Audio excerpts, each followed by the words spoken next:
Hi, this is Andy Hoffman of CryptoGoldCentral.com, where I publish a daily crypto-focused blog and provide professional crypto consulting services to individuals and altcoin developers alike.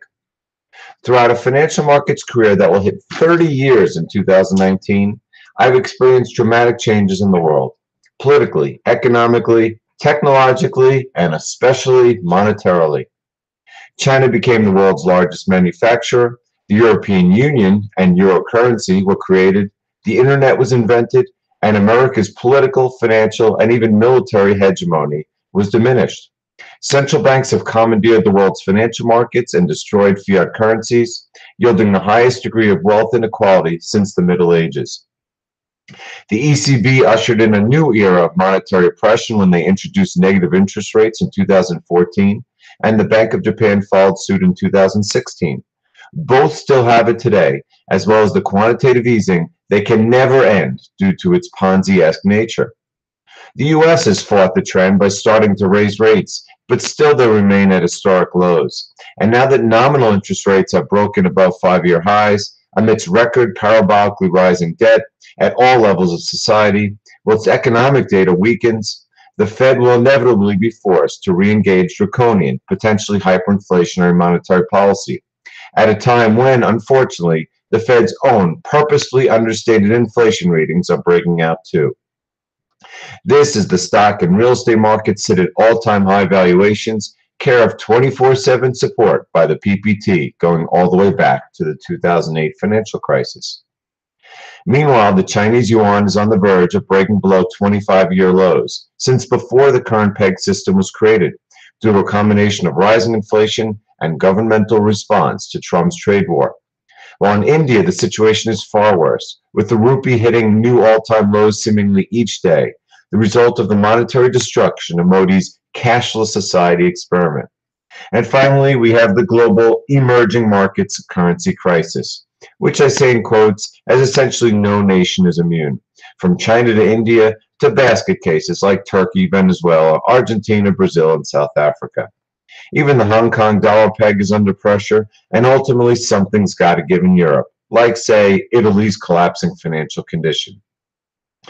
While this occurs at an increasingly rapid pace of decline, the prices of gold and silver have plunged to all-time inflation-adjusted lows.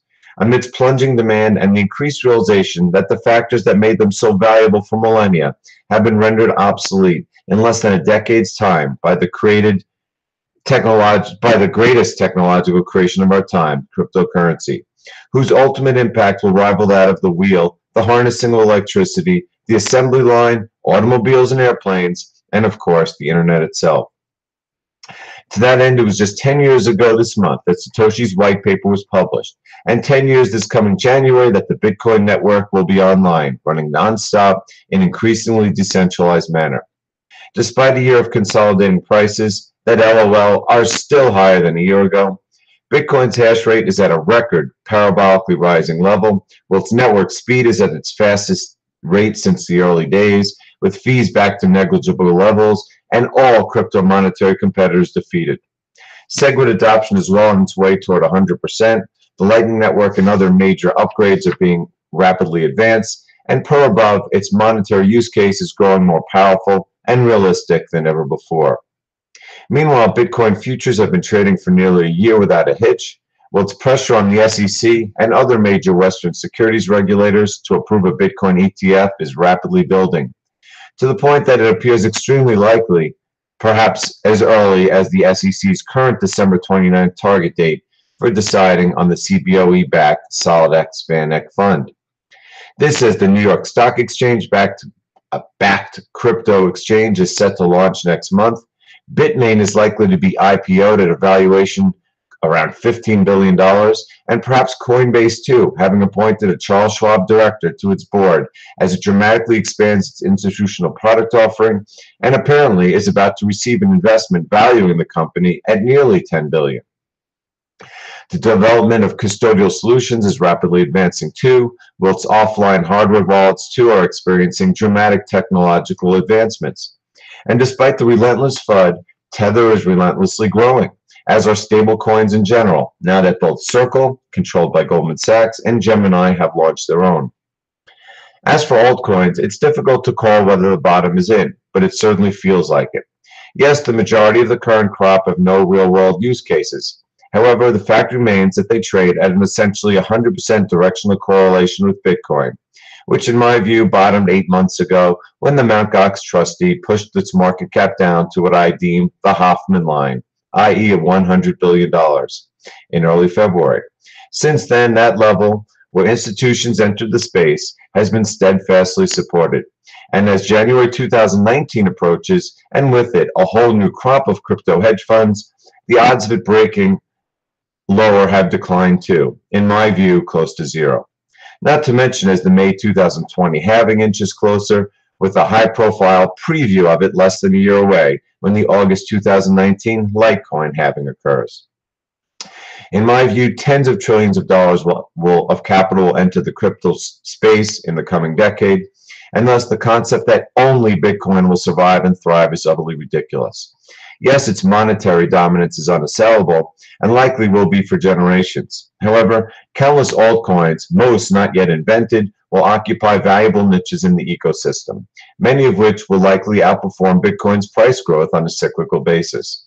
As for me, I continue to hold nearly all my liquid assets in Bitcoin. However, I recently purchased some Steam, given my view that it has the potential to take significant market share from YouTube in the emerging digital age. And for that matter, I plan to hold my free B-Rhodium when it imminently launches, given my view that financial investors will view it too as a solid monetary asset. No, the era of FUD is far from over, as the $200 billion crypto market remains minuscule within the context of the $200 trillion legacy financial markets that are fiercely guarded by the status quo-loving powers that be. Meanwhile, the investing public at large is clueless of what crypto is and how to invest in it, and still remains highly risky and volatile as it advances through its nascent stages. However, cryptocurrency growth continues to be parabolic, and once the current consolidation period is over, which I believe will be very soon, a whole new, extremely powerful wave of adoption will occur as crypto technology leaps forward, institutional ownership explodes, and the flaws of the dying fiat currency-based monetary realm are more glaringly exposed. In other words, the future of the crypto space has never been more bullish, nor the outlook for Bitcoin's likelihood of becoming a, if not the, dominant monetary asset globally. Thanks, and have a great crypto day.